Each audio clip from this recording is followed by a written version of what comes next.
Kenapa kita justru keluar dari gambaran Tuhan? Kenapa kita jadi bodoh? Dan kita gampang binasa karena kita bodoh, kita membiarkan kebodohan itu. Jangan biarkan kebodohan itu. Jangan bilang amin kalau masih saya lihat banyak yang bodoh. Percuma, Bu. Ini yang saya bilang, kita hidup dalam jasmania. Yang harus berbicara ke Tuhan bukan mulut. Nih, sel kita nih, sel. Yang tadi saya selnya bicara ke Tuhan. Mulutnya bilang ini tapi ininya apa iya enggak? Itu nggak bisa bohong. Sel kita ini jujur. Saya bisa buktikan bahwa sel kita ini jujur. Kalau kita takut, sel kita itu badan kita akan lemah. Tetapi dunia ini menggiring kita supaya kita menjadi orang-orang munafik dan kita menjadi orang-orang pembohong. Sebab aku menyertai engkau. Janganlah bimbang, sebab aku ini Allahmu. Aku akan meneguhkan bahkan akan menolong engkau. Aku akan memegang engkau dengan tangan kananku yang membawa kemenangan. Edukasi rohani Adalah saat di mana Tuhan meminta kepada kita untuk memilih. Segera tentukan pilihan sebelum nanti kita disuruh pilih oleh dunia. Tentukan pilihan saat ini. Jangan tunggu sudah didesak. Tentukan pilihan itu dan siapkan diri kita dengan pilihan yang akan kita ambil. Kalau mau ikut dunia, ya sudah, nggak usah banyak pusing. Tapi kalau mau ikut Tuhan, siapkan diri kita untuk menjadi the armor of God. Amin. Jangan main-main. Ini kita bukan berhadapan dengan hal-hal yang kecil lagi. Kita cuma berhadapan dengan yang sedang mau balas dendam kepada Tuhan. Dia lagi revenge. Kenapa? Semua yang sering main serang itu adalah rohnya yang sedang revenge. Yang sedang mau balas dendam kepada Tuhan. Kenapa? Karena dia mau mempermalukan Tuhan. Bahwa engkau keliru, engkau salah, sudah memilih manusia sebagai yang kau kasihi. Jangan ngecewain Tuhan. Tuhan sedih kalau kita kecewain. Bersama Tuhan kita akan kuat. Jangan coba sedikit pun tadi, jangan kecewakan Tuhan. Dia lagi revenge ini. Dia mau nyatakan kepada Tuhan, kau salah, sudah memilih manusia. Lalu kitanya ikut-ikutan, benar-benar kita kecewain Tuhan. Aduh, saya nggak tahu itu angka 144 itu yang ada di Alkitab apa betul itu. Jangan-jangan betul cuma sedikit. Jangan-jangan, karena memang nggak gampang. Terlalu gampang kita dihancurkan. Karena kita diprogram dari kecil, kita diprogram. Orang tua kita yang mendidik kita juga diprogram dari kecil. Sehingga kita ngikutin sekolah, kita pikir benar. Betul memang saya juga melewati itu semua.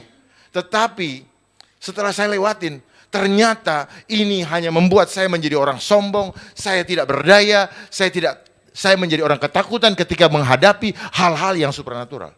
Tetapi kita merasa hebat dengan gelar-gelar yang diberikan oleh sistem yang ada. Padahal sekolah ini apa? Sekolah sistemnya mereka. Coba perhatikan, kenapa sekolah dasar 6 tahun? Kenapa sekolah lanjutan juga 6 tahun? Dan ada yang kuliah juga selalu harus 6 tahun. Kenapa harus angka 6? Apakah ini kebetulan? Saya yakin tidak. Kita diprogram untuk seturut dengan apa yang diinginkan oleh si ular tua. Saat ini banyak orang yang susah menerima kebenaran. Kenapa? Karena ada kekuatan yang sedang bermain di atas. Yang tidak bisa dilihat oleh kita-kita yang hanya melihat dengan mata jasmani. Allah ular besar yang sedang mau mengendalikan dunia ini. Dia berusaha untuk membuat kita sungguh-sungguh ketakutan. Jadi kalau kita ikutin, kita masuk di dalam frekuensinya dia. Bagaimana cara dia merusak frekuensi Tuhan, terus bisa dia intervensi? Saya kasih tahu. Cara dia merusak seperti ini. Jadi ini frekuensi dari Tuhan di sel kita. Cara dia merusaknya apa? Dia rusak lagi selnya. Jadi sel ini penerima, dia juga receiver. Dia transmitter, dia bisa ini kan. Nah, ketika dia menerima dari Tuhan, jadi kalau kita doa, kalau kita mau terima berkat dari Tuhan, Tuhan tuh nggak pernah bilang saya kasih berkat. Ternyata tiap hari dikasih berkat sama Tuhan. Tiap hari, nggak berhenti, terus sampai kita masih hidup. Karena kita ini adalah wujud daripada karya kemuliaan Tuhan. Tuhan ingin kita berkarya, menunjukkan kemuliaan Tuhan di dalam dunia ini. Makanya dikasih kelengkapan sama Tuhan. Kitanya yang tidak manfaatkan itu karena kita nggak ngerti. Receiver ini ibarat kalau ada handphone, kalau ada power bank, ini power bank, ada kabelnya, handphone kita. Nah, tempat masuknya apa namanya? Ya, konektor itu Penerimanya itulah sel. Nah kalau ini rusak, gimana mau nerima kekuatan dari Tuhan? Gak bisa. Karena ilmu elektronik ini itu belajar dari sel tubuh manusia, berinteraksi dengan alam, sel orang lain, alam semesta dan dengan Tuhan. Selalu berinteraksinya secara secara frekuensi. Jadi kita kan tidak ada kabel yang menghidupi kita sehingga kita tetap bisa berjalan. Tetapi ada frekuensi. Itu yang membuat saya hidup. Nah, frekuensi ini, roh itu bekerjanya secara frekuensi. Jadi apa saja sebenarnya yang di sekitar kita, ini adalah alam roh. Ini. Lihat sekarang di mana-mana. Jadi inilah yang diperebutkan oleh iblis, jiwa kita. Sistem bekerjanya, dan sel ini juga lah yang menyampaikan kepada Tuhan apa saja yang kita kerjakan di dunia ini. Nih, langsung real time. Dia transmit. Makanya sel ini dicontoh oleh telekomunikasi. Nah, bagaimana banyak orang yang ketakutan? Jadi caranya apa? Lewat media-media, ini sengaja membangun opini secara berulang-ulang yang ditangkap oleh tubuh, oleh sinyalnya oleh otak. Seperti begini, kalau misalnya kita menyukai sesuatu, dari mata turun ke hati. Apa yang turun? Gak ada yang turun secara fisik kan? Tetapi ada gelombang, ada roh. Nah, roh itu tadi, gelombang tadi diterima oleh sel di dalam tubuh kita, lalu diolah oleh sel. Kemudian disajikan dalam bentuk pikiran, perasaan, dan kehendak. Balik lagi ke slide yang tadi. Pikiran, perasaan, dan kehendak. Jadi terbentuknya ini. Setelah jadi pikiran, jadi diolah oleh sel, baru sel itu menyajikan pikiran, pikirannya, gini. Jadi begitu. Jadi apa yang ditampakkan ke kita terus itu sebenarnya apa? Cara membuat kita kayak apa ya? Menerima gambaran supaya apa? Nanti setelah jadi pikiran dan perasaan, kita mulai berimajinasi, imajinasi atau beriman. Nah, bagaimana kita mau beriman? Beriman belum tentu kepada Tuhan loh. Beriman belum tentu kepada Allah. Bisa kepada hal yang menakutkan tadi, bisa kepada materialistis tadi, bisa kepada apa saja. Belum tentu ke Tuhan, beriman. Jadi hati-hati dalam menggunakan, saya orang beriman. Beriman apa dulu? Karena beriman kepada Allah berarti kita serupa, kita mengimajinasikan gambar Allah di dalam kehidupan kita. Bersyukur kita, anak-anak Tuhan, punya gambaran bagaimana Yesus pernah disalibkan dan ada gambar-gambarnya sehingga kita berimajinasi. Bagi sahabat-sahabat kita yang tidak punya gambaran Allah, sulit untuk berimajinasi, sulit mereka untuk beriman. Disinilah caranya, disinilah cara memprogram. Dari gambaran Allah, dia bangun gambaran lain yang membuat kita sulit untuk memahami Allah. Lanjut, balik yang ke tadi. Ya, jadi gini, tubuh menerima dari alam semesta dan ini yang buatan. Ada yang dari alam semesta, ini yang buatan. Yang buatan itu yang sedang terjadi dan disiapkan dari dulu.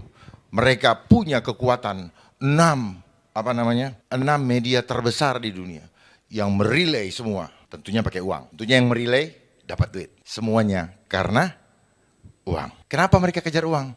Karena ada angka-angkanya. Dan angka-angka itulah yang diberikan pemahaman sejak kita sekolah dulu. Kalau nggak ada angkanya, dibakar tuh uang. Mereka sudah membuat sistem angka. Dan angka itu biar disenengin harus bernilai. Lalu dibuatkan bank. Dari bank tadi, bank angkanya tinggi, happy, luar biasa dan bahkan sombong mungkin. Angkanya rendah, mulai rendah diri dan stres. Statistik angka kematian dikasih, ketakutan. Ternyata iman manusia di dunia itu ditentukan oleh angka. Saya rasa jemaat di sini bukan ditentukan oleh angka, tetapi bukan karena melihat, tetapi karena percaya. Amin. Tolong dipahami betul-betul. Dan bagikan kepada sahabat-sahabat yang kita temui di luar. Jangan sampai banyak jiwa yang terhilang dengan sia-sia. Tidak berperang, tidak ngapa-ngapain. Tahu-tahu karuan kan kalau berperang. Tetapi inilah peperangan roh namanya. Setiap hari adalah peperangan roh. Perang-perang yang lain mah itu sebenarnya perang-perang yang dibikin. Karena di baliknya ada duit. Kalau nggak ada duit, nggak ada yang mau perang. Duit itu memang yang bikin orang perang. Ya. Dan selalu ada panitianya. Selalu ada panitianya. Biasa kan kalau mau kawinan orang selalu butuh event organizer.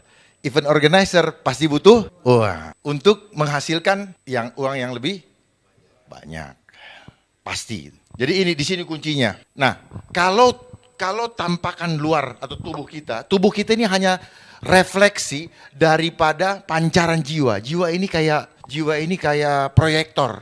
Nah, ini kan dipancarkan oleh proyektor nih. Nah, itulah jiwa kita. Jadi jiwa kita ini. Nah, tubuh kita inilah tubuh gambaran karena yang dipancarkan di sana. Jadi apa yang misalnya dirasakan sakit oleh dunia dibuat terminologi itu penyakit. Sebenarnya itu bukan penyakit. Diimani penyakit jadilah sakit. Jadi sebenarnya itu bukan penyakit. Itu adalah refleksi dari hanya rasanya yang kita bilang sakit. Tetapi itu adalah gambaran bahwa jiwa kita ada yang nggak beres.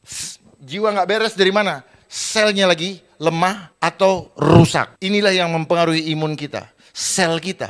Kalau sel kita kuat, gak ada yang bisa hancurin kita. Karena sel ini punya kekuatan supranatural kepada Tuhan. Tiba-tiba Bapak bisa terbang, tiba-tiba Bapak bisa bilang, itulah yang dibilang apa? Tuhan tuh selalu, sel, makanya sering-seringlah perkatakan firman Tuhan. Firman itu pelita bagi kakiku, terang bagi, kita gak akan terantuk. Sering, karena ketika kita bicara tentang firman Tuhan, ada roh, ada kekuatan surgawi ke dalam kehidupan kita. Amin. Praktekkan ini, jangan cuma amin. Kalau kita praktekkan, ini pasti akan terbukti. Karena ketika berbicara firman Tuhan, ada roh di situ. Roh yang memberikan kekuatan, roh yang memberikan kasih, roh yang memberikan roh ketertiban. Kalau kita cuma ngomong-ngomong aja, terus menerus, bukan cuma sekarang, terus naik mobil, nyalain lagu-lagu firman Tuhan, dengerin firman Tuhan, mau tidur dengerin firman Tuhan, besok bangunnya beda. Jangan isi telinga kita dengan gosip, ini yang saya maksud. Jangan isi mata kita dengan hal-hal yang buruk. Jangan dengarkan hal ini yang memprogram kita. Ini ada rohnya, mendengar, mencium, mendengar. Itu dia pakai ilmu itu, kita suruh dengar terus. Dan alat yang dipakai oleh mereka adalah gadget, supaya ini selalu ada di muka kita. Dan kita bodoh sekali. Gadget ini yang pegang ibu, yang menyenangkan itu. Segala sesuatu yang menyenangkan, bukan berarti itu baik. Gadget itu, tapi tidak ada orang yang mau dengar. Orang bilang, tapi kan, memang iblis hebat. Dia akan selalu memberikan 1001 alasan kepada kita untuk tidak bisa melepaskan dosa kita. Berapa banyak yang selingkuh, cerai gara-gara gadget? Banyak, tapi pakai terus. Karena itulah sistem dunia dikuasai oleh mereka sekarang. Sistem dunia. Berapa banyak yang melakukan hal-hal yang tidak bagus dengan gadget? Kita pernah semua melakukan, karena apa? Kita dibodohi. Kan gak ada yang lihat, dia ngelihat. Yang punya sistem itu ngelihat, dia udah kayak Tuhan. Dia catat kita punya dosa. Di mana? Di data centernya. Data center itu adalah tempat mencatatnya dosa kita yang ada di gadget. Tetapi sel ini melaporkan dosa kita yang dicatat di surga. Sel. Apa yang dicatat? Catatan jiwa kita. Karena jiwa ini ketika selnya mati, tubuh jasmani mati, jiwanya hilang, catatannya sudah di print out di surga. Tinggal nanti kita tunggu kapan kita paham ya. Semoga ini bisa memberikan pemahaman nanti kalau, dan cara mereka selalu apa? Repetition. The most basic programming on mind control is repetition. Selalu dia ulang-ulang. Seperti apa? Buktinya apa? Angka. Diulang-ulang kita udah hafal. 10, 5. Pasti gue lebih tinggi. Kan gitu. Misalnya gini, program. Kursi untuk duduk. Begitu untuk duduk kita ganti meja, udah gak terima ini. Itulah di program. Jadi sel kita ini sama persis. Bukan sama persis, ditiru oleh mereka, sekali lagi mereka, karena mereka yang hebat. Tiru dan gak pernah dibuka bahwa sel kita ini seperti pita kaset, merekam semua sel. Seperti sebutkan Pancasila, satu, ketuhanan, gak pakai otak lagi, gak pakai mikir. Itulah sel. Bagaimana caranya bisa gitu? Ulang terus. Seorang anak kecil, 1-7 tahun, dia masa hipnosis. 7 tahun ke atas, itu dia repetition, pengulangan. Dari apa yang hipnosis yang udah dia lewat. Itu fase daripada pembentukan jiwa manusia. Pahami ini, kalau nggak paham. Nah, sel manusia terdiri dari 50 triliun sel. Dan setiap satu sel terdiri dari 1,4 volt listrik. Jadi kenapa kita punya hidup dihidupkan oleh gelombang? Karena di tubuh kita ternyata ada listrik. Lihat orang yang sakit, yang periksa jantung. Dia ada gelombang. Semuanya gelombang. Nah, jadi kalau ada serangan roh jahat, kalau ada yang mati, terus dibawa ke rumah sakit, bahasanya apa? Serangan jantung.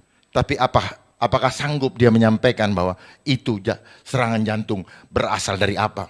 Gak akan. Tidak akan pernah bisa. Tetapi itulah yang akan disampaikan. Supaya apa? Supaya semua bisa dimonetize. Semua persoalan hidup kita selama ini rupanya, sekali lagi rupanya karena saya baru dikasih tahu Tuhan, rupanya semua dibuat masalah supaya semua jadi uang. Makan dikasih yang gak beres, akhirnya kita rusak, kita punya organ, begitu levernya kena, kasih obat lagi, tambah rusak, sakitnya doang hilang, tapi akar masalahnya gak pernah bisa kita selesaikan, makin rusak. Artinya apa? Sebenarnya kita ini bisa panjang umur, di luar dibunuh, kecelakaan, atau dipanggil Tuhan. Kita bisa panjang umur. Makanya kenapa firman Tuhan mengatakan usia manusia 70 tahun 80 bonus. Ternyata Tuhan tahu bahwa kita akan dikerjain seperti ini. Supaya kita keluar dari rencana Tuhan. Dan kita ikutin. Kita imanin tuh 70 80. Ya udah, bener-bener tuh begitu sudah 60 50, ya kayaknya gue 10 tahun lagi. Imani. Jadi firman Tuhan, ada yang boleh diimani, ada yang tidak boleh. Jangan imani yang program salah, ya. Masa program mengimani ketakutan, jangan. Berikutnya, lanjut. Ini cara saya ngajar, bukan ngajar ya, bukan khotbah ya. Menyampaikan apa yang Tuhan bukakan ke saya. Karena ini sendiri saya yang bikin. Cari di mana-mana bukunya nggak ada. Ini genuine Tuhan kasih saya. Tubuh, jiwa, dan roh. Jadi kalau kita mau memahami kehidupan, kita harus memahami 3 unsur sekaligus. Tubuh, jiwa, dan roh. Selama ini dunia memisahkan ilmunya. Ilmu tubuh sendiri, ilmu jiwa sendiri, ilmu roh sendiri. Nggak nyambung. Jaka sembung bawa golok. Akhirnya masing-masing ribut dengan egonya ilmu masing-masing. Yang ini ribut dengan ini. Yang ini juga sama. Yang ini tidak masuk di alam roh, hanya belajar pakai otak, gak bisa. Akhirnya apa? Karena punya gelar, sombong. S1, S2, S3, begitu ada ketakutan, berhikmat. Lucu. Harusnya kita disiapkan untuk kayak pelatnas, untuk dipersiapkan, untuk dikirim ke tengah-tengah serigala. Amin. Jadi begitu ada begitu, kita yang maju. Jangan begitu ada ini, kita juga ikut mendelep.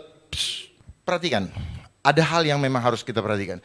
Banyak orang menjadi takut mati karena tidak mengerti. Karena mati adalah alam supranatural, dunia yang misteri. Kenapa orang takut mati terus bukan disuruh ibadah sebanyak-banyaknya, malah kita dibikin takut bukan kepada yang membuat kita hidup. Harusnya kita takut kepada yang membuat kita hidup. Ya sudah, nggak apa-apa. Ini adalah saatnya kita membangun mesbah, kita membangun gereja-gereja di dalam diri kita masing-masing. Kesempatan. Sebelum waktunya tiba, kita diperhadapkan kepada pilihan yang sangat sulit. Saatnya kita untuk mempersiapkan diri, membangun mesbah masing-masing. Karena apa? Apa yang kita selama ini andalkan, entah itu organisasi atau apapun juga, tidak akan menyelamatkan kita.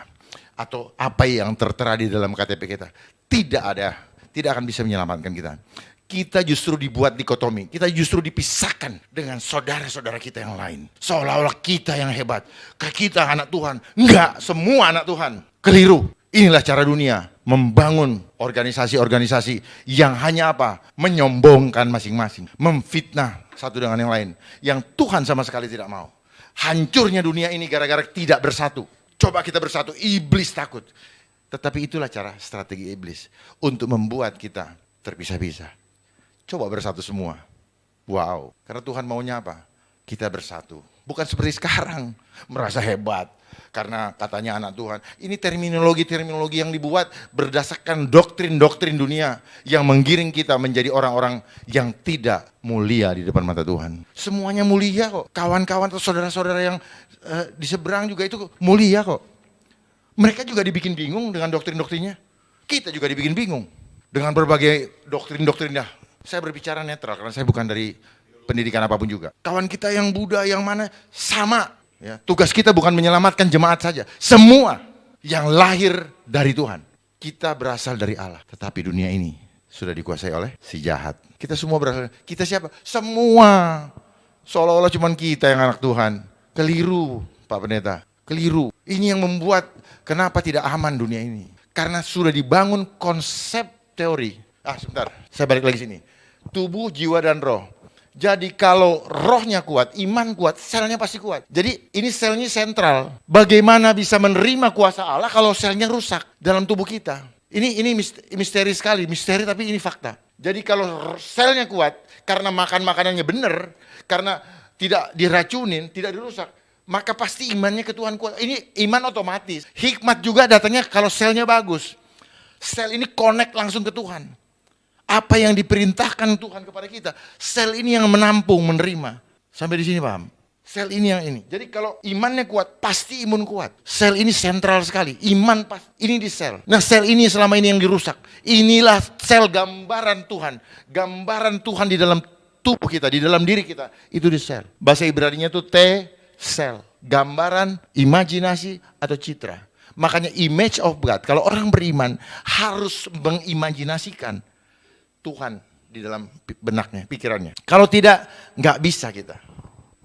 Imajinasikan terus, makin lama makin tajam. Jadi ini semuanya permainan pikiran. Ini adalah peperangan pikiran. Mereka kasih imajinasi, wow gambar ini. Gambar apalah semua itu. Di mana-mana di seluruh pelosok. Supaya apa? Nancep di kepala kita. Itu gambaran yang kita diprogram. Coba nggak ada tuh gambar, matiin televisi. Hilang dia tuh gambar. Taruh gambar Tuhan Yesus. Lebih baik televisi kita dikasih gambar Tuhan Yesus. Oh iya nggak apa-apa. Gambar ilustrasi nggak apa-apa. Gambar ilustrasi itu cara memvisualisasikan. Mereka juga begitu, visualisasikan gambar-gambar yang banyak tajam-tajamnya itu. Apakah mereka lihat? Bohong, mereka nggak lihat. Boleh ditantang tuh, suruh lihat. Nggak ada mereka bisa lihat. Itu yang saya bilang visualisasi.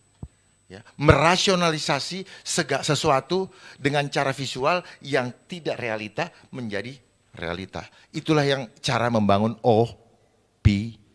Seperti kita membangun opini tentang Yesus, kita membangun opini tentang itu. Tetapi kalau yang tulus, yang kitanya nyaman, kitanya damai. Tetapi kalau nggak tulus, bukan dari Tuhan, kalau nggak kudus, pasti tidak membuat kita damai sejahtera. Karena ada kepentingan, ada firmannya kok, cuman nanti kalau buka panjang. Mementingkan diri sendiri, kepentingan-kepentingan, dan ada ketidakadilan. Berikutnya, bagaimana ketakutan dapat membinasakan kita? Hosea 4 ayat 6. Coba satu kuncinya.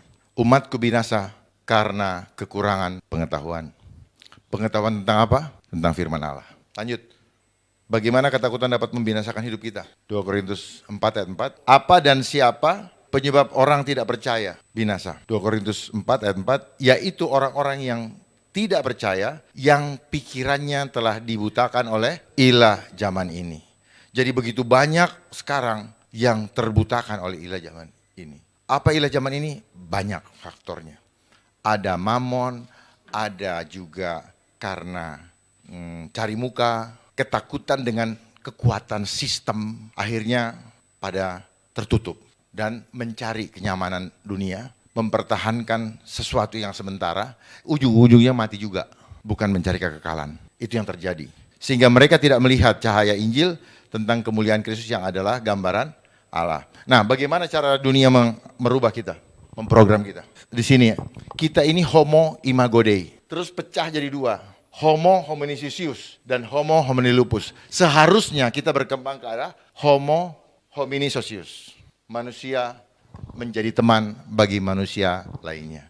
Tetapi dunia memprogram kita menjadi homo homini lupus. Manusia menjadi serigala manusia yang lain. Enggak apa-apa mereka ini kan. Enggak apa-apa mereka merencanakan seperti ini. Tetapi kalau mereka merencanakan seperti itu, tetapi kita menyiapkan diri untuk diutus sebagai domba-domba ke tengah serigala, enggak ada masalah. Pada saat seperti ini, kita akan sanggup menghadapinya dengan hati yang tidak takut dan gentar. Amin. Tetapi kalau kita tidak siap, gemeter. Orang gemeter nggak punya tenaga. Orang nggak punya tenaga, pasti gubrak, pasti KO. Udah pasti. Lihat kehidupan kita. Kita dipisahkan. Padahal ada moto, bersatu kita teguh, bercerai kita runtuh. Sekarang dicerai-beraikan, berarti kita siap-siap runtuh. Nah, kalau bersama-sama kita bergandengan tangan, maka kita akan kuat. Tetapi sekarang banyak fenomena di mana kita mulai diprogram tanpa sadar. Ya, bersalam-salaman saja sudah tidak mau. Ya, saya harus buka di sini. Kekuatan di sini. Ini ada kekuatan luar biasa yang pernah dicontohkan oleh Tuhan Yesus ketika dia baru keluar dari air dibaptis oleh Yohanes Pembaptis, diangkat seperti ini. Kalau kita bisa merasakan tangan kita, ini ada kekuatan seperti ketarik. Ini bisa berjam-jam tanpa capek. Karena saya tidak pakai kekuatan. Ada kekuatan Tuhan yang memegang. Dan saya merasakan itu. Jangan main-main dengan tangan ini. Karena tangan ini adalah untuk menerima dan memberi. Kenapa bukan kaki? Tangan ini. Dan tangan yang sama menerima kekuatan dari surga. Kenapa tenaga? Tidak ada juga di Alkitab suruh lipat tangan. Yang ada sebenarnya angkat tangan. Terima ini. Terus terima dari kekuatan dari surga. Dan tumpang tangan. Bagikan, empartasikan. Itu yang Tuhan mau. Jangan begini, akhirnya kita tidak punya kekuatan. Akhirnya kita selalu mengandalkan, Pak Pendeta tolong doakan. Padahal kalau kita ini sendiri, ada kekuatan yang kita terima. Imani itu, imani dan hidupi di dalam keseharian kita. Jangan kita cuma mengandalkan pendeta. Jangan. Karena saat ini, kita sudah sulit ketemu dengan pendeta. Sudah sulit. Ya, jadi jangan begini. Bagaimana kita bisa menolong ketika tangan kita begini? Ya. Masa saya mau memberikan sesuatu kepada sahabat saya, nih ambil, nggak bisa. Apalagi begini, sopannya di mana? Tetapi itulah program yang sedang dibangun kepada kita supaya kita apa? Kekuatan kita menjadi hilang. Seperti apa? Simpson digunting rambutnya dan banyak hal. Jangan keluar dari gambaran Tuhan. Kenapa Tuhan itu kalau mau menyembuhkan, dia usap, dia sentuh, dia pegang pundaknya. Kenapa kita justru keluar dari gambaran Tuhan? Kenapa kita jadi bodoh? Dan kita gampang binasa karena kita bodoh, kita membiarkan kebodohan itu. Jangan biarkan kebodohan itu. Jangan bilang amin kalau masih saya lihat banyak yang bodoh. Percuma, Bu. Ini yang saya bilang, kita hidup dalam jasmania. Yang harusnya berbicara ke Tuhan bukan mulut. Nih sel kita nih, sel. Yang tadi saya selnya bicara ke Tuhan. Mulutnya bilang ini tapi ininya apa iya enggak? Itu enggak bisa bohong. Sel kita ini jujur. Saya bisa buktikan bahwa sel kita ini jujur. Kalau kita takut, sel kita itu badan kita akan lemah. Tetapi dunia ini menggiring kita supaya kita menjadi orang-orang munafik dan kita menjadi orang-orang pembohong. Contoh, saya tanya, ibu datang dari mana? Saya dari pasar, padahal ibu dari warung misalnya. Mulutnya bicara seperti itu, kenapa? Karena dia berpikir bahwa saya tidak melihat dia dari mana. Jadi dia boleh jawab dari mana saja. Tetapi selnya tidak bisa bohong. Dan itu yang tercatat di surga. Inilah cara dunia membuat kita tidak paham. Sehingga kita, kalau orang tidak lihat, ya udah kita bisa berbuat apa saja. Kita tidak sadar bahwa sel kita laporan terus setiap detik kepada Tuhan. Itu yang dunia tidak ketahui dan tidak pernah dibuka. Saya buka di sini. Kenapa? Ini saat-saat yang krusial sekali yang harus kita sampaikan. Jangan main-main. Saya juga sendiri belum tentu selamat. Tetapi saya dikasih tahu begini, saya harus sampaikan. Yang Tuhan inginkan sampai enggak kita ke garis finish. Bukan kita yang mengawalinya dengan gegap gempita, tetapi kita enggak sampai ke garis finish. Contoh seperti ketika seorang yang ada di sebelahnya Tuhan Yesus ketika disalib. Di saat-saat terakhir dia katanya penjahat. Tetapi dia cuma bilang, ketika engkau berada di surga, ingatlah aku. Selesai. Saat ini juga kau berada di sana. Mendingan yang seperti itu. Daripada yang hidup gegap gempita dengan segala macam banyaknya. Jangan bermain dengan jumlah. Saya melihat banyak sekali yang bermain dengan jumlah. Oh jumlahnya pengikutnya banyak. Bukan itu yang Tuhan mau. Tuhan mau melihat hatimu. Bukan rupa, bukan jumlah. Karena jumlah selalu berhubungan dengan yang tadi saya sebutkan, angka-angka tadi. Tuhan mau melihat kualitas, bukan jumlah. Jumlah ini adalah ada nilai magis, ada kekuatan magicnya, ada roh di situ di angka-angka ini. Karena angka ini sejarahnya adalah ketika manusia kehilangan kemuliaan Tuhan, dia ingin membangun kemuliaan manusia dengan membuat simbol-simbol angka supaya kelihatan derajatnya siapa yang lebih tinggi, siapa yang rendah. Di situ rahasianya. Makanya tujuan dari segala sesuatu yang tujuannya tidak bagus, itu akan menghancurkan kita. Termasuk handphone ini. Pembuatnya kita nggak sadar bahwa dia punya maksud jelek, jahat kepada kita. Tapi dia akan promosikan hal-hal yang bermanfaat, yang kita rasakan manfaat. Padahal apa? Itu hanya cara untuk merayu kita. Supaya kita terjerat. Kalau sudah masuk ke comfort zone, menjadi kebutuhan, karena sudah terbiasa, kita sulit keluar. Kita terjerat. Terjerat.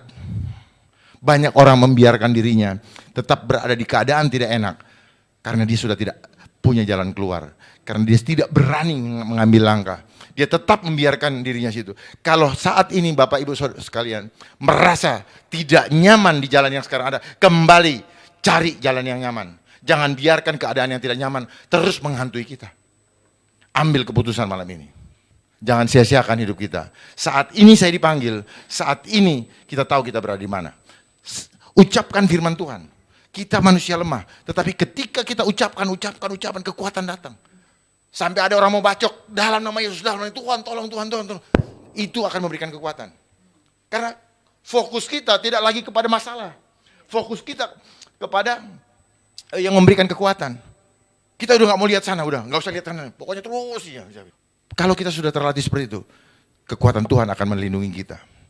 Bisa jadi orangnya tidak bisa lihat kita. Itulah kehidupan supranatural. Kita terlalu takut gak makan.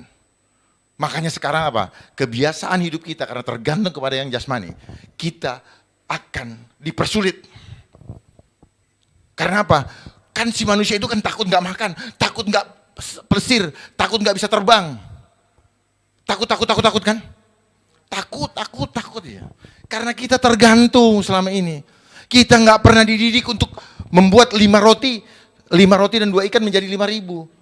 Kita cuma 5 roti, 2 ikan 7. Harusnya 5 roti dan 2 ikan bisa 5.000. Tuhan aku lapar dalam nama Yesus, makanan ada. Kita nggak akan tergantung dengan cara mereka menciptakan sistem ini. Hebat ya mereka. Ya. Nah, disinilah homo homini lupus dan akhirnya kita menjadi manusia serigala. Image of beast. Kita nanti akan digiring ke sana. Dan buktinya sekarang di dalam kehidupan kita banyak kelakuan kita sudah seperti binatang, memperkosa, membunuh, terus garang. Itu adalah secara berproses kelakuan kita, karakter kita sudah dirubah jadi kayak binatang. Kita nggak sadar, fisik kita masih manusia, dalam kita udah rusak. Dan banyak nanti akan kita lihat, secara fisik masih tubuh jasmani ini. Tetapi dalamnya rohnya sudah berubah. Berubahnya di mana? Di sel. Banyak kita lihat sekarang yang nanti akan berubah selnya. Hubungan dengan Tuhan berubah. Secara fisik masih mukanya. Contoh Yudas. Kurang apa Yudas setiap hari bersama Yesus? Di akhir-akhirnya wajahnya dan tubuhnya masih Yudas bukan? Tapi isinya berubah. Dan itu bisa diukur oleh sel. Jadi kalau Bapak Ibu melakukan dusta, mulutnya bisa ngomong apa saja, menyampaikan saksi dusta. Tetapi sel tubuhnya nggak bisa bohong. Karena sel tubuh ini wakilnya Tuhan yang ada dalam diri kita. Dia laporan terus tuh. Dia yang membuat kita hidup. Karena masih dialirin frekuensi atau kekuatan dari Tuhan. Kalau itu dicabut, selesai kita begini. Ini yang mau dipercepat hancurnya sel. Makanya kalau ketakutan yang disampaikan kepada kita, itu akan merusak ginjal. Nah ini tubuh kita. Ya, kenapa banyak yang mati? Karena nggak ngerti ilmunya. Ini yang diganggu nih. Ini di dalam tubuh kita. Saya bacakan tubuh manusia terdiri dari berbagai jaringan. Nih, jaringan itu adalah hubungan sel. Merupakan kumpulan dari sel. Sel adalah bagian terkecil dari tubuh yang merupakan satu unit biologis hidup yang dapat membentuk zat-zat dan sebagainya. Sel dapat membelah diri, dia bisa regenerasi, yang sama sifatnya disebut mitosis dan seterusnya. Nanti di bagian yang lain lah, saya ini biar nggak terlalu lama. Jadi sel adalah kekuatan inti kehidupan dari setiap makhluk hidup ketika dia masih hidup. Kalau dia sudah mati, berarti dia punya power udah dicabut Tuhan. Lanjut. Nah ini yang bikin rusak tubuh kita, yang merusak citra Tuhan di dalam diri kita. Selnya diserang, kita nggak sadar. Ini yang membuat kita susah beriman. Susah, frekuensinya dirusak. Karena sel inilah yang membuat kayak radio gitu loh. Kalau kita mau menerima siaran atau gelombang dari Tuhan, suara Tuhan, itu harus bersih dia punya frekuensi. Titiknya harus pas, misalnya FM sekian, harus pas. Kalau kurang sedikit, lebih sedikit. Nah, ini yang dirusak sel di dalam tubuh kita untuk dirubah, diintervensi gelombangnya, frekuensinya oleh iblis di sel. Kalau ini sudah rusak gara-gara makanan, ini sayur ya, kita pikir sayur bagus, ternyata pakai pestisida. Ternyata hidroponik, buah-buahan anorganik, pupuk anorganik, bungkus plastik. Ini semua merusak badan kita. Makanan junk food, makanan pengawet, semua ternyata merusak. Tetapi kita dibikin manja, dibikin gampang. Gak usah cari lagi ke... Akhirnya pertanian kita juga hancur. Inilah proses penghancuran semuanya. Obat-obatan, semua kita masukin racun. Ayam potong, dikasih suntik ini. Kita makan, dia membangun opini. Asapnya bagus. Rasanya. Terus yang ini di endorse, bintangnya cantik. Jadi kita belinya apa? Beli opini. Ini sama seperti yang tadi, opini lagi. Lewat apa? Lewat, lihat terus kan. Hari-hari panas, hari-hari dingin, hari-hari teh botol. Nah, gitu. Di mana-mana ada Coca-Cola, terus begitu. Saya bukakan pelan satu-satu supaya tahu bahwa apa yang kita rasakan, semua ini adalah opini yang dibangun. Apakah itu real? Enggak. Nah ini, akibat organ yang rusak. Kalau limpanya rusak, mukanya pucat, lemah. Ini semua sudah ada rumusnya. Ini yang dirusak oleh makanan. Nah cuman kan karena baru 80%, ini yang 20%. Jadi program mereka sudah 80%. Yang 20%, kelamaan dia mau bom. Gitu. Mau dibom. Karena kita udah lemah. Kalau kita punya kekuatan tinggal 20%, kita diginiin aja sedikit. Didorong sedikit aja udah pasti jumpalitan. Paham ya? Jadi sudah 80% program mereka. Tinggal 20% lagi. Nah 20%-nya mungkin dia pikir Tuhan Yesus mau datang cepet-cepet bikin mereka tekduk gitu. Jadi ini silakan difoto, silakan dilihat supaya bisa dipahami. Ya kalau saya bacakan semua tuh, ginjal, gangguan, curiga, cemburu, ketakutan. Ini begitu ini terganggu, ini kan gara-gara selnya rusak. Jadi terganggu. Ya. Oke, limpa, pucat, lemah, mudah mimisan, gangguan, bentuk tubuh gemuk, itu limpa. Jadi akhirnya support ke otak kurang. Nggak salah, karena apa? Karena kita disuruh makan 3 kali sehari. Betul, 3 kali makan itu nggak bagus 3 kali sehari. Coba rubah jadi 2 kali sehari. Minimal 10 jam sekali. Makanya kita disuruh puasa kan, itu yang bikin kita sehat. Gangguan bentuk tubuh kurus, gangguan lambung, sendawa, kembung. Ini, begitu ini keluar gara-gara stres, mati juga bos. Nih. Gangguan emosi, mudah melamun, histeris, cemas. Ini gara-gara itu. Gara-gara semua promosi bisa begini kita. Terus ginjal, gangguan belajar, lupa, sulit konsentrasi, gangguan telinga, berdengung, vertigo, gangguan tulang, osteoporosis, sakit pinggang, lutut lemas, gangguan reproduksi, menurunnya gairah seks. Itu gara-gara ginjal. Makanya dihantam terus. Dan akhirnya muncul obat kuat. Loh, bener. Jadi gini, mereka membuat masalah, lalu, dengarkan baik-baik. Mereka, ini bukan main-main loh. Mereka membuat masalah, lalu nanti masalah itu kita cari solusinya. Mereka kasih, supaya terputar terus jadi duit. Ngerti nggak? Supaya jalan industrinya. Inilah selama ini kita rusak, gara-gara ini. Nyeri, hati, nyeri dan kaku saat bergerak. Mudah nyeri leher, bangun tidur badan tidak segar malah pegal-pegal, nyeri lutut. Saat naik turun tangga, nyeri tumit kaki, nyeri sendi, kaku sendi. Kayak orang asam urat. Itu gara-gara liver. Nah, gangguan emosi, jadi mudah terkejut. Kemudian jantung, gangguan tidur. Itu menjadi sulit gara-gara jantungnya ada gangguan. Mudah mengigau, insomnia, susah tidur, staminanya turun, lesu, napas pendek, mudah capek, berdebar-debar. Gangguan emosinya apa? Ini mudah terkejut. Orang yang jantung juga pendendam.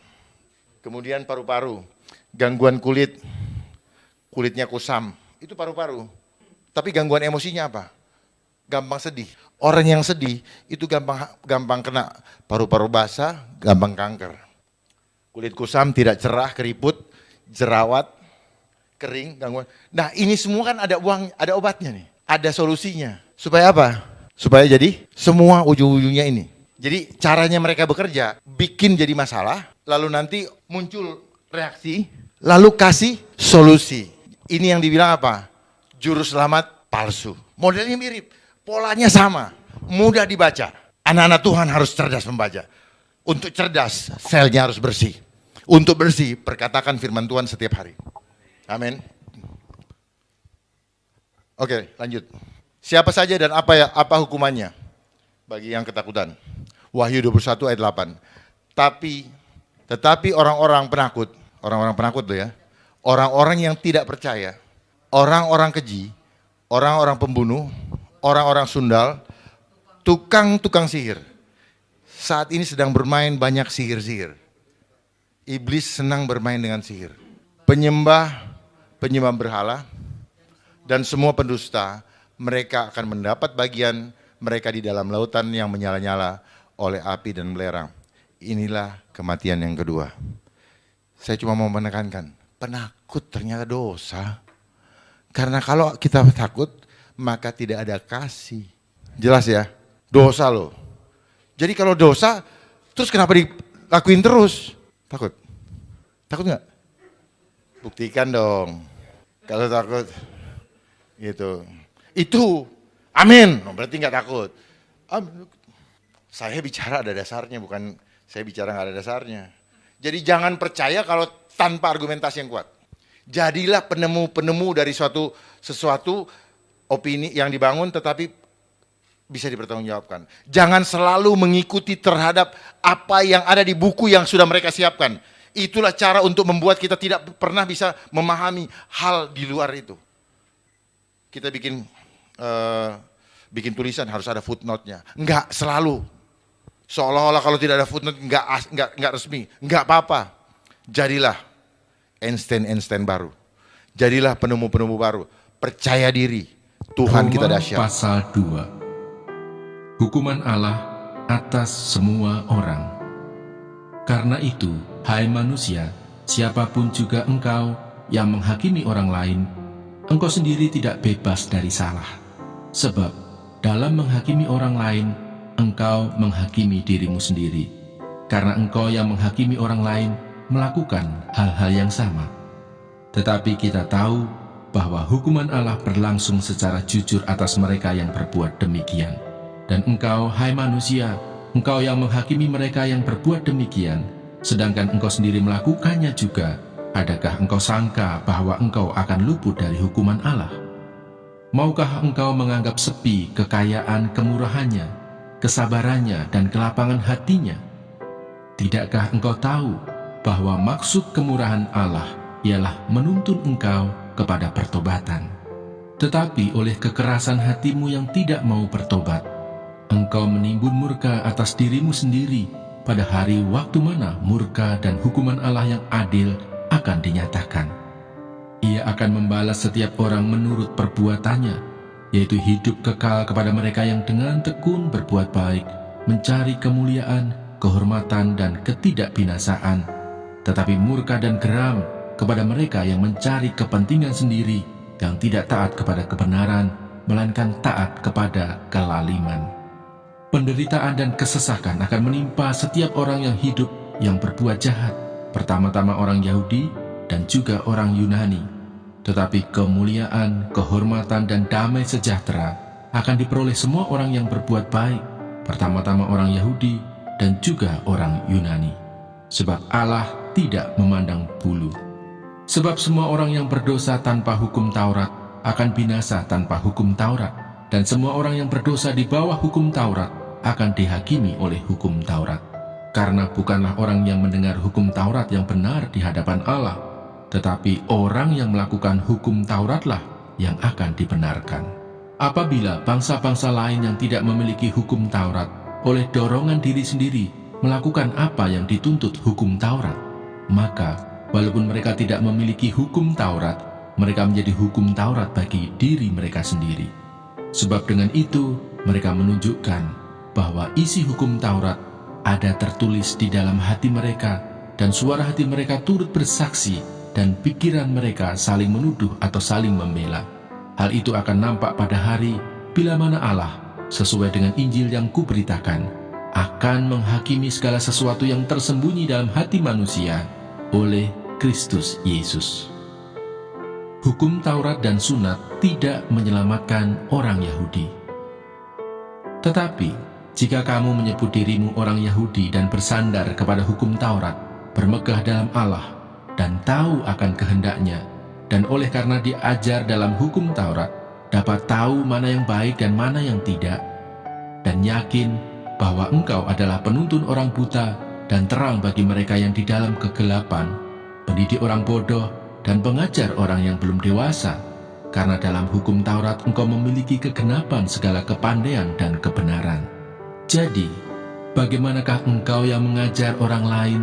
Tidakkah engkau mengajar dirimu sendiri? Engkau yang mengajar, jangan mencuri, mengapa engkau sendiri mencuri? Engkau yang berkata, jangan berzina, mengapa engkau sendiri berzina? Engkau yang jijik akan segala berhala, mengapa engkau sendiri merampok rumah berhala? Engkau bermegah atas hukum Taurat, mengapa engkau sendiri menghina Allah dengan melanggar hukum Taurat itu? Seperti ada tertulis, sebab oleh karena kamulah nama Allah dihujat di antara bangsa-bangsa lain. Sunat memang ada gunanya jika engkau mentaati hukum Taurat, tetapi jika engkau melanggar hukum Taurat, maka sunatmu tidak ada lagi gunanya. Jadi jika orang yang tak bersunat memperhatikan tuntutan-tuntutan hukum Taurat, tidakkah ia dianggap sama dengan orang yang telah disunat? Jika demikian, maka orang yang tak bersunat tetapi yang melakukan hukum Taurat akan menghakimi kamu yang mempunyai hukum tertulis dan sunat, tetapi yang melanggar hukum Taurat. Sebab yang disebut Yahudi bukanlah orang yang lahiriah Yahudi, yang disebut sunat bukanlah sunat yang dilangsungkan secara lahiriah, tetapi orang Yahudi sejati ialah dia yang tidak nampak keyahudiannya, dan sunat ialah sunat di dalam hati, secara rohani, bukan secara hurufiah. Maka pujian baginya datang bukan dari manusia, melainkan dari Allah. Roma pasal 3. Kelebihan orang Yahudi dan kesetiaan Allah. Jika demikian, apakah kelebihan orang Yahudi dan apakah gunanya sunat? Banyak sekali dan di dalam segala hal. Pertama-tama, sebab kepada merekalah dipercayakan firman Allah. Jadi bagaimana jika di antara mereka ada yang tidak setia? Dapatkah ketidaksetiaan itu membatalkan kesetiaan Allah? Sekali-kali tidak. Sebaliknya, Allah adalah benar dan semua manusia pembohong, seperti ada tertulis, supaya engkau ternyata benar dalam segala firman-Mu dan menang jika engkau dihakimi. Tetapi jika ketidakbenaran kita menunjukkan kebenaran Allah, apakah yang akan kita katakan? Tidak adilkah Allah? Aku berkata sebagai manusia, jika ia menampakkan murkanya? Sekali-kali tidak. Andai kata demikian, bagaimanakah Allah dapat menghakimi dunia? Tetapi jika kebenaran Allah oleh dustaku semakin melimpah bagi kemuliaannya, mengapa aku masih dihakimi lagi sebagai orang berdosa? Bukankah tidak benar fitnahan orang yang mengatakan bahwa kita berkata, marilah kita berbuat yang jahat, supaya yang baik timbul daripadanya? Orang semacam itu sudah selayaknya mendapat hukuman. Semua manusia adalah orang berdosa. Jadi bagaimana? Adakah kita mempunyai kelebihan daripada orang lain? Sama sekali tidak. Sebab di atas telah kita tuduh, baik orang Yahudi maupun orang Yunani, bahwa mereka semua ada di bawah kuasa dosa, seperti ada tertulis, tidak ada yang benar, seorang pun tidak. Tidak ada seorang pun yang berakal budi, tidak ada seorang pun yang mencari Allah. Semua orang telah menyeleweng, mereka semua tidak berguna, tidak ada yang berbuat baik, seorang pun tidak. Kerongkongan mereka seperti kubur yang ternganga, lidah mereka merayu-rayu, bibir mereka mengandung bisa. Mulut mereka penuh dengan sumpah serapah, kaki mereka cepat untuk menumpahkan darah. Keruntuhan dan kebinasaan mereka tinggalkan di jalan mereka, dan jalan damai tidak mereka kenal. Rasa takut kepada Allah tidak ada pada orang itu. Tetapi kita tahu bahwa segala sesuatu yang tercantum dalam kitab Taurat ditujukan kepada mereka yang hidup di bawah hukum Taurat, supaya tersumbat setiap mulut dan seluruh dunia jatuh ke bawah hukuman Allah. Sebab tidak seorang pun yang dapat dibenarkan di hadapan Allah oleh karena melakukan hukum Taurat, karena justru oleh hukum Taurat orang mengenal dosa. Manusia dibenarkan karena iman. Tetapi sekarang tanpa hukum Taurat, kebenaran Allah telah dinyatakan, seperti yang disaksikan dalam kitab Taurat dan kitab-kitab para nabi, yaitu kebenaran Allah karena iman dalam Yesus Kristus bagi semua orang yang percaya. Sebab tidak ada perbedaan, karena semua orang telah berbuat dosa dan telah kehilangan kemuliaan Allah, dan oleh kasih karunia telah dibenarkan dengan cuma-cuma karena penebusan dalam Kristus Yesus. Kristus Yesus telah ditentukan Allah menjadi jalan pendamaian karena iman dalam darahnya. Hal ini dibuatnya untuk menunjukkan keadilannya, karena ia telah membiarkan dosa-dosa yang telah terjadi dahulu pada masa kesabarannya. Maksudnya ialah untuk menunjukkan keadilannya pada masa ini, supaya nyata bahwa ia benar dan juga membenarkan orang yang percaya kepada Yesus. Jika demikian, apakah dasarnya untuk bermegah? Tidak ada. Berdasarkan apa? Berdasarkan perbuatan? Tidak, melainkan berdasarkan iman. Karena kami yakin bahwa manusia dibenarkan karena iman dan bukan karena ia melakukan hukum Taurat. Atau adakah Allah hanya Allah orang Yahudi saja? Bukankah ia juga adalah Allah bangsa-bangsa lain? Ya, benar. Ia juga adalah Allah bangsa-bangsa lain. Artinya, kalau ada satu Allah yang akan membenarkan baik orang-orang bersunat karena iman maupun orang-orang tak bersunat juga karena iman. Jika demikian, adakah kami membatalkan hukum Taurat karena iman? Sama sekali tidak. Sebaliknya, kami meneguhkannya. Sebab aku menyertai engkau. Janganlah bimbang, sebab aku ini Allahmu. Aku akan meneguhkan, bahkan akan menolong engkau. Aku akan memegang engkau dengan tangan kananku yang membawa kemenangan. Edukasi rohani.